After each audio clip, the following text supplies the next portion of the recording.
For the client side, let's create that query client. So we're going to do query-client.ts. We're going to import super JSON from super JSON here. Then we're going to import a couple things from TANStack React Query. We're going to get default should dehydrate query, and then query client. That'll be grabbed from at TANStack React Query here.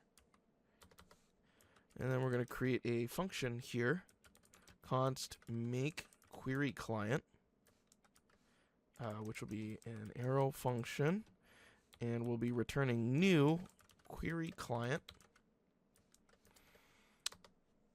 It's going to take in an object, and we're going to have a lot of pieces here, so I'm going to go a little bit slowly. Default options, we're going to dehydrate, serialized data, super JSON dot serialized. So when we look through this here, we also should have should dehydrate query, which will take in a query, and then it'll either be default should dehydrate query, passing in the query, or query.state.status is equal to pending. Great. Then we should have one for hydrate as well. Deserialize data, super JSON dot deserialize. And then for our queries here, we should allow for a stall time of 30 times 1,000. Great.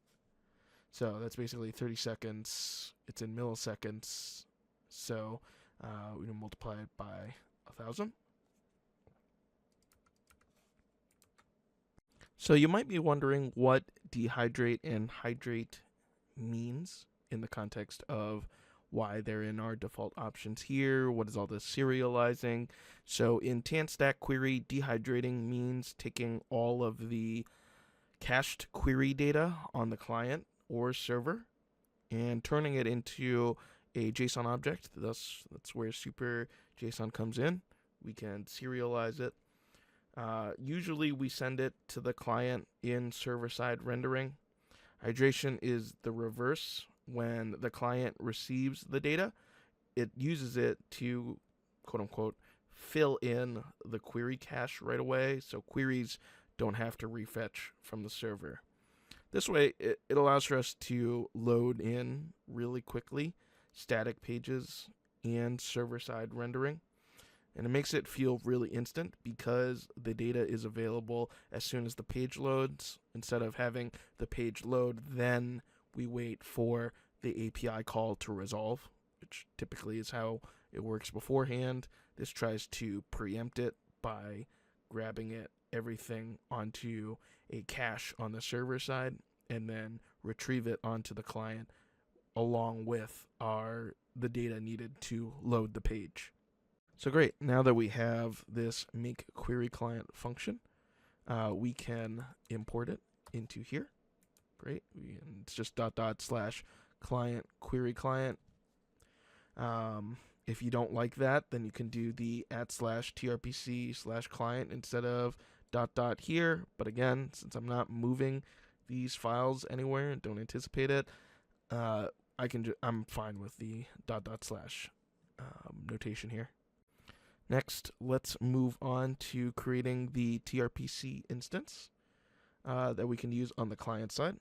So we're going to call create index.tsx. We're going to have some JSX in here, so that's why we have this be a .tsx file. So make sure you're going to have a bunch of errors if you don't make this a TSX file. So I'm just going to make special emphasis on that. This will be on the client, so we're going to have use client along the top. We're going to create a singleton instance of our client query client. Singleton. We're going to make sure that it's of type query client, taken from @tanstack react query. We're going to create a function get query client that we're going to use in our client components. If we're on the server, type of window is equal to undefined. Basically, so we're calling from a server component, make a new query client. So we're going to call return make query client here. And then if we're in a regular client component, since we need to make sure as a singleton and how the singleton pattern works, we need to make sure that there's only one instance. So we'll have client query client singleton and this nullish assignment operator, where basically how it works is it checks to see if client query client singleton, as we've created it here, is of either two types, null or undefined. If it is of either of those types, it performs an assignment. If it's not, then it ignores this assignment. So when we first initially create client query client singleton, it is of type undefined because it doesn't exist. We haven't assigned it a value yet. So thus, when we go through and if we call get query client, if we're in this initial state and it hasn't been created yet, then it's going to be of defined. It's going to do this assignment. What are we assigning it to? Make query client. So this ensures that we're following the singleton design pattern, that only one instance of an object exists. So if this exists, then this assignment doesn't happen. We're not calling make query client, and we're not assigning client query client singleton to the value of this. Don't blame me for the complicated name of this variable that was in the source code in the documentation. Maybe we can call it client side query client. I mean, this is already query client. I don't know how to really impress upon it that it's client side. It doesn't really matter. We don't use it anywhere other than here. So, who cares? In the long run, what it's super named, we're mostly going to be using this get query client function. Next, we'll be creating a function that will get the URL that this project will be deployed on. So, for this tutorial specifically, we're going to be deploying on Vercel, spoiler alert. So, if you want to deploy on Vercel, just like me, and follow this tutorial, do what I'm doing. If you're deploying on a different provider, then you're going to need to figure out how to deal with the URL on your respective provider. But I'm going to be focusing on Vercel here. So we're going to have type of window not equal to undefined. So this is basically the opposite of the above here. So if we're calling it in this check, right, if it's the opposite of this, we're calling it from a client component, then this is not going to work. And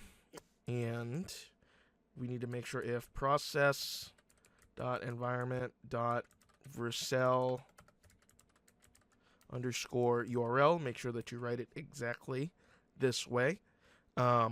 We don't have to add this to environment variables. These environment variables are part of Vercel itself. So if you're using Vercel, then you don't have to worry about this. It's just the way to do it. Return https:// This is how we add in a variable into a string. Process.environment.vercel _URL. And then if there's none of these, then return, we're on development, http:// localhost 3000. Great. Then we need to call this arrow function that we've created here. So the base evaluates to a string value, either empty string, your Vercel URL, or localhost 3000. And then we're going to return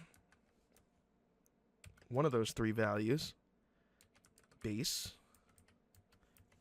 API/tRPC. So basically, we've created the base of the URL here, empty string if we're on the client, the Vercel URL if you're using Vercel, or localhost 3000.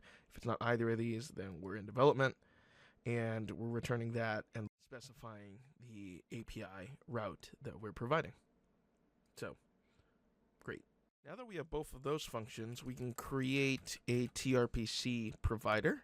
So tRPC React provider.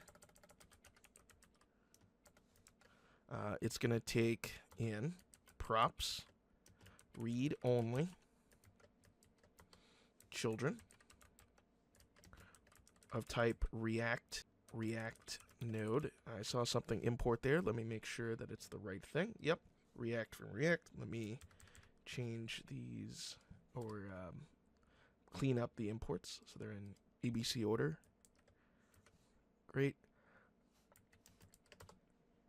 Now that we have both of these functions, we can create a provider for us to use with tRPC. So we're going to have tRPC React provider, arrow function. It's going to have props, read only,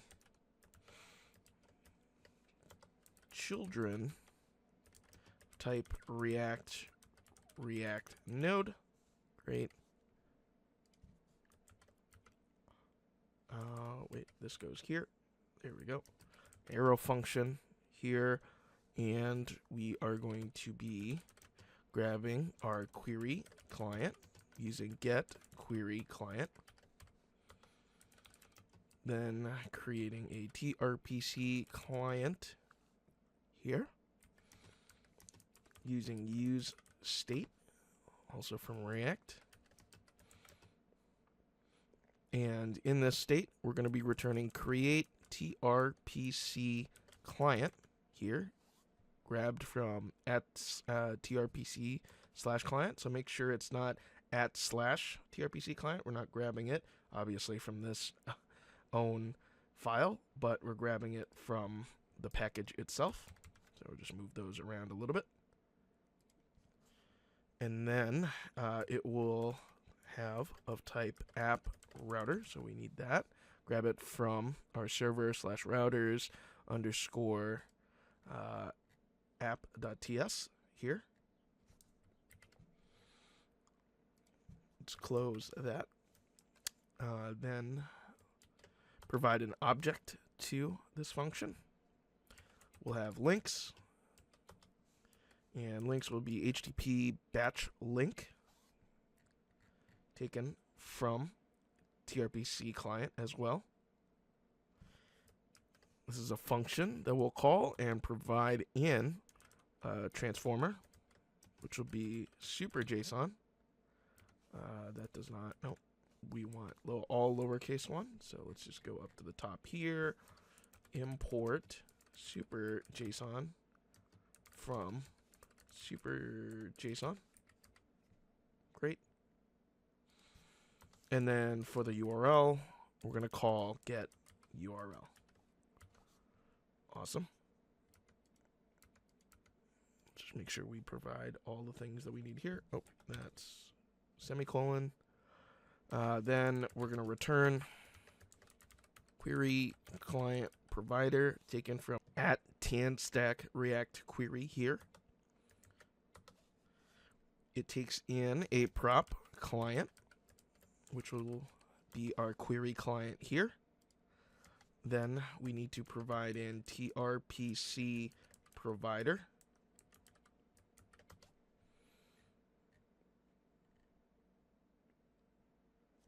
And for us to get this tRPC provider, we're just going to scroll up to the top here. We're going to need to extract it, const tRPC provider. Also use tRPC here from create tRPC context from at tRPC tanstack react query. Great. We're going to pass in our app router and then invoke that function. We're going to bring this up to the top here. O after L. There we go. Great. And tRPC provider takes in a tRPC client, which will be tRPC client that we created right here. And it needs a query client, which will be query client.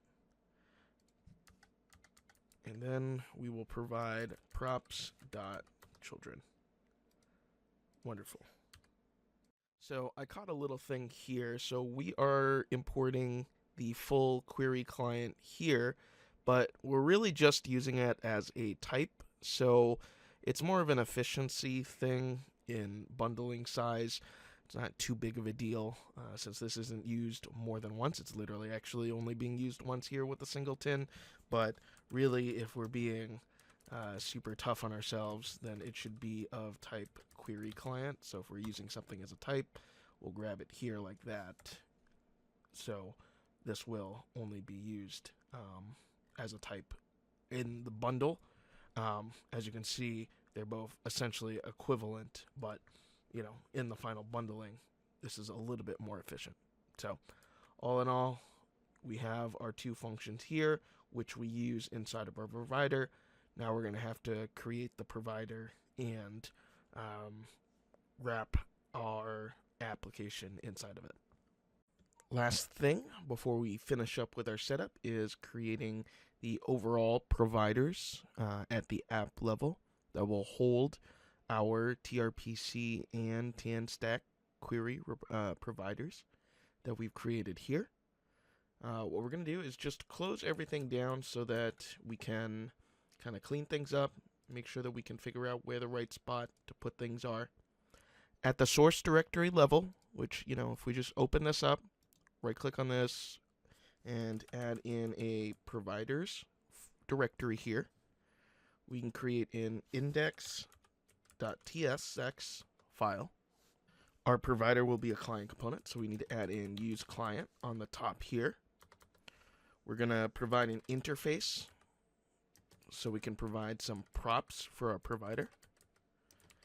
And so it will just be children, react.react node here.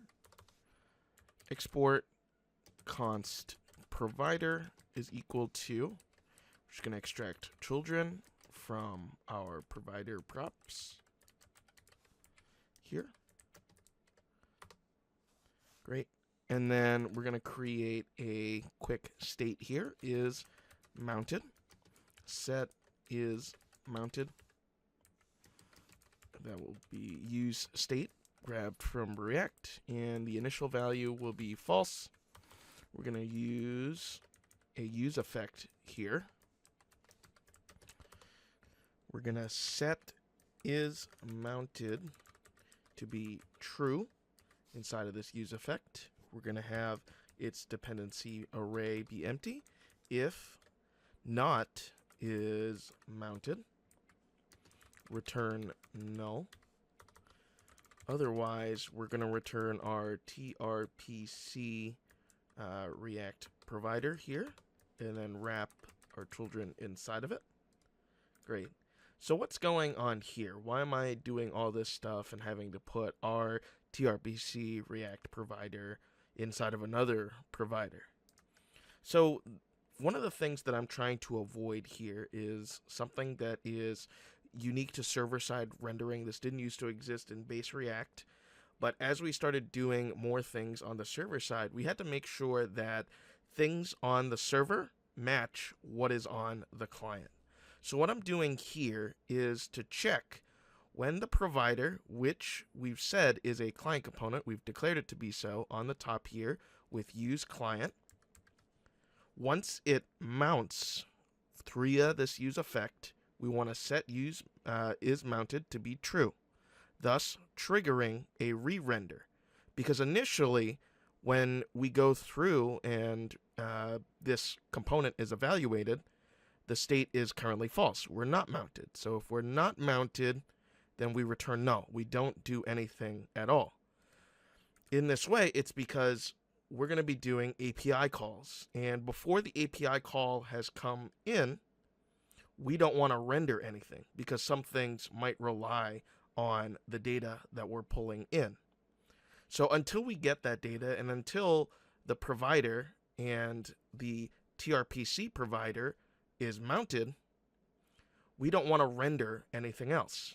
Once we actually have a proper mounting of our provider, the tRPC instance that we created inside of our init file here is initialized, then we can start to render our children. So that's the goal of this file. We're not only making this provider just for tRPC. Later on, when we add modals, we're going to be putting them inside of our provider too. Generally, modals require some form of data that exist on the server, but haven't been given on the client yet, or haven't been retrieved on the client yet. And so they'll have incomplete data. And when we render our modals, we're going to have some issues if the state isn't initialized. Data values don't exist. They're undefined. Those modals are going to hit errors because certain fields in past props don't exist yet because they haven't been retrieved from an API, for example. So this is why we're building this providers. We're going to be using it a lot later on. The last step before we finish up with our providers is to actually use it within our application. The place to put it is at the topmost level, and that would be our app directory level, root directory level layout. So when we go into our layout here, we have this children already wrapped within braces. We're just going to provide our provider here and make sure that you grab it from /providers, not the Radix UI one. We're going to grab that there, put it in, make sure that we put our children in there, and success. We've successfully put our providers at the top level of our application, which now allows us to use tRPC and TanStack within our application. So cool. Now that we have that, let's move on to creating a demo to showcase the power and the ease of use of a modern API.